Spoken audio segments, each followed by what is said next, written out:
Voyager sur les terres de ses ancêtres avec l'élu de son cœur, aller à la rencontre de la population pour retrouver ses racines et vivre une expérience forte. C'est le voyage qu'a voulu faire Insia avec son fiancé Julian. L'Inde, c'est un pays qui passionne ce couple de voyageurs. Ils en connaissent déjà de nombreux aspects.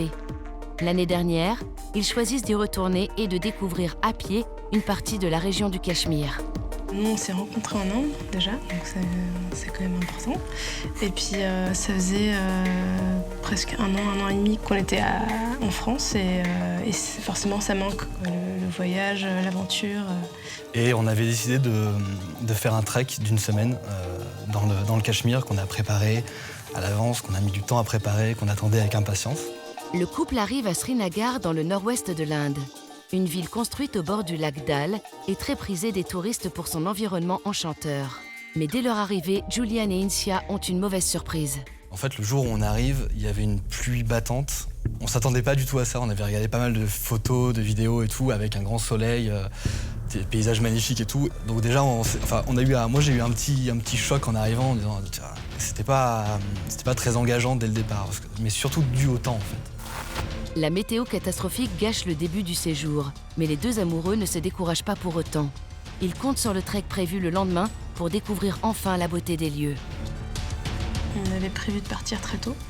Et puis en fait, le soir, on était dans la chambre d'hôtel à tourner autour du lit en se disant mais c'est pas possible, on peut pas passer 5 jours dehors sous la pluie, à dormir sous la pluie, c'est pas possible. Et donc on s'est dit on décale un peu, on attend de voir en fait. On s'est dit peut-être qu'on a un peu de chance et que le lendemain il va arrêter de pleuvoir et qu'on va pouvoir partir. Sauf que le lendemain matin, en se réveillant, il continue. Le temps c'était le même. Voilà. Les magasins étaient un peu fermés, il n'y avait personne. C'était pas très sympa. Donc en fait on s'est baladé dans la ville, on a fait tout ce qui était possible de faire, mais encore une fois sous la pluie. Donc on a fait le tour du lac. C'était sous un kawaii, sous des parapluies et tout ça. La pluie tombe sans arrêt et en fin de journée, le couple apprend que le gouvernement vient de déclarer toute la région du Cachemire en alerte rouge. Il se trouve que l'alerte rouge est lancée partout dans la région et impossible de partir. Donc là, on se dit c'est nul. C'est dommage, mais après, on se dit, s'il y a une alerte rouge, on reste là et heureusement qu'on n'est pas parti la veille, parce que sinon on aurait été un peu bloqué. On est très déçus. On mettait beaucoup d'espoir en fait, en gros, dans ces jours-là. On était super contents d'aller en Inde et tout ça, un peu excités de faire ce trek-là. Et on avait passé déjà 2 jours un peu tristes. Et là, c'est le côté, cette fois c'est sûr, c'est annulé, on rentre et puis on a réellement perdu des jours de vacances. Mais au moins on n'est pas parti, au moins on n'a pas fait l'erreur de partir et de rester bloqué. Le déluge continue et aucune amélioration n'est prévue dans les jours à venir. Julian et Insia décident donc de prendre le premier avion en direction du sud pour profiter un peu des jours de vacances qui leur restent. Le lendemain matin, moi je sors de l'hôtel et je vais à l'endroit où on avait vu qu'il y avait tous les taxis en lui disant demain matin, il faut qu'on réserve un taxi pour 5h du matin, je sais plus exactement, pour aller à l'aéroport. Et en fait, je sentais qu'il y avait une espèce d'excitation qui n'était pas celle de d'habitude. Ça fourmillait de monde un petit peu, il y avait des voitures qui partaient, il y avait commençait à y avoir des bouchons. Et là, ils me disent, non, c'est impossible, je peux absolument pas t'amener à l'aéroport demain matin.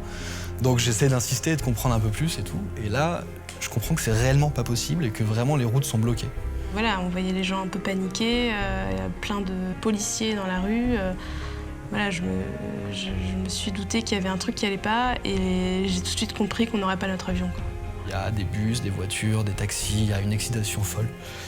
Et donc là, moi c'est aussi à ce moment-là que je me suis rendu compte qu'il y avait un problème, quoi. Donc on nous a dit d'aller au centre de tourisme pour savoir s'ils avaient prévu des cars pour les touristes pour qu'ils aillent à l'aéroport malgré tout. L'eau commence à envahir les rues et le couple progresse avec difficulté jusqu'au centre de tourisme. Mais là, mauvaise surprise, ils trouvent porte close. Et là, on s'est dit, il y a personne pour nous aider, ça va être compliqué, quoi. On rentre à l'hôtel et on se dit, de toute façon, pour aujourd'hui, en gros, c'est mort, on peut rien faire de plus que ce qu'on a déjà fait. Donc on va passer la nuit à l'hôtel et en espérant que demain, l'eau soit redescendue, etc. Moi, toute la nuit, je suis restée réveillée et j'ai vu l'eau monter petit à petit. Et toutes les heures, je voyais que ça montait, ça montait, ça montait. Moi, j'ai trouvé ça assez angoissant parce qu'on ne savait pas quand est-ce que ça allait finir. Il y avait de l'eau partout, il n'y avait pas de téléphone portable, il n'y avait pas d'électricité et il n'y avait pas Internet. Enfin, il n'y avait aucun moyen de communication. Donc c'est-à-dire qu'on est au milieu on est dans une région de l'Inde qui est déjà assez pauvre, donc les infrastructures sont assez mauvaises. Et en plus, là, donc, du coup, elles ne marchent plus du tout, on n'a plus aucune communication avec l'extérieur. Bloqués dans leur hôtel, sans aucune communication avec l'extérieur, Insia et Julian réalisent que la situation est grave. Le moral de la jeune fille est au plus bas. J'imaginais qu'on ne retournerait plus jamais en France, quoi. Tout simplement. Que je ne reverrais plus ma famille, que je ne reverrais plus mes amis, qu'on a été complètement abandonnés à notre sort et que personne ne viendrait nous aider et que qu'on n'allait pas s'en sortir. Et là, en fait, heureusement, dans la maison d'à côté, il y avait donc une voisine qui était d'origine du Cachemire. Et elle a eu, je ne sais pas exactement comment, l'information qu'il y avait un endroit qu'on pouvait rejoindre et qu'en bateau, des policiers nous amèneraient vers un héliport parce qu'en fait, il n'y avait pas d'autre moyen d'aller à l'aéroport. Ces nouvelles informations redonnent de l'espoir aux deux Français. Ils décident de tenter de quitter la ville en affrontant les inondations. Voilà, on part. Donc en fait, on est parti le lendemain matin à 5h du matin, en laissant les 3/4 de nos affaires à l'hôtel, elles doivent toujours y être d'ailleurs. Et en redescendant, on est arrivé à ce fameux checkpoint où là il était, je sais pas, 6h du matin ou quelque chose comme ça. Et voilà, on nous dit d'attendre ici parce qu'à midi, a priori, vont commencer les allers-retours de bateau vers l'héliport. Et en fait, de 7h du matin, de 6h ou 7h du matin, on est arrivé là jusqu'à midi, on a vu les gens commencer à affluer en fait, ici. Et au début, on était une dizaine, et à la fin, on s'est retrouvés à beaucoup, beaucoup plus. On était 150, voilà. 200, quoi. Avec des enfants, des personnes âgées. On a pris l'ampleur du phénomène en voyant aussi ces gens-là. La police a réquisitionné les bateaux habituellement utilisés pour visiter le lac. Lentement, l'évacuation vers l'héliport commence. Moi, quand je suis monté dans ce bateau, je me suis dit, c'est bon, c'est fini, quoi. Et là, en fait, on voit un peu, encore une fois, l'ampleur du truc où les routes où on avait marché 2 jours avant étaient complètement sous l'eau. Et on était en bateau sur les routes sur lesquelles on avait marché la veille. Ça a été un moment assez fort parce que, en fait, on est sorti de cette cohue où tout le monde voulait prendre des bateaux, il y avait plein de gens qui étaient un peu paniqués et tout. Tout d'un coup, on s'est retrouvés dans un silence total, comme si on visitait le lac. On s'est dit, c'est bon, on rejoint l'héliport. On était vraiment super bien. C'était un moment très agréable. Avant qu'on s'aperçoive qu'en fait, en arrivant, on n'était pas les seuls à avoir eu l'idée de venir à cet héliport. En effet, en arrivant à l'héliport, le couple est sous le choc. Près de 15 000 personnes se massent devant les grilles en espérant pouvoir être évacuées. On arrive dans ce camp-là, on se rend compte que c'est impossible, qu'en fait, on se dit, il y a 8-9 hélicoptères par jour qui prennent 20 personnes. Et on fait le calcul, quoi. Et en fait, on se dit, mais on est là pour des mois et des mois, quoi. On se rend compte qu'il y a une espèce de queue de VIP, quoi. Mais réellement, c'était écrit VIP. En gros, c'était pour les familles de militaires. Donc, qui pouvaient rentrer par ici. Donc, en gros, si on pouvait montrer patte blanche, on pouvait rentrer et donc accéder à l'hélico avant tout le monde. Julian et Insia tentent le tout pour le tout et mettent en avant leur statut de touristes pour tenter d'accélérer leur évacuation. Et ça marche. Ils pénètrent enfin dans la zone d'embarquement. Il fallait laisser rentrer les touristes, il fallait les faire partir.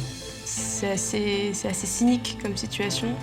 Ouais, pour moi, ça a été un peu dur, surtout que, en plus, moi, je devais prouver que j'étais quand même française parce que ça se voit pas comme ça a priori. Donc, moi, je me suis un peu collée à Julian et puis je montrais mon passeport quand il y avait besoin.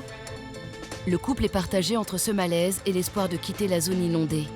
À quelques mètres de là, les hélicoptères continuent leur rotation. Et on voyait les hélicos qui partaient et qui venaient.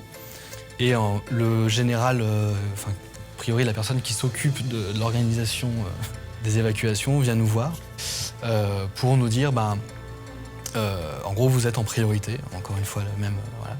Vous êtes en priorité pour être évacué. En revanche, là, la nuit va presque tomber, donc il n'y a plus d'hélicoptères qui partent pour ce soir, donc vous allez dormir là.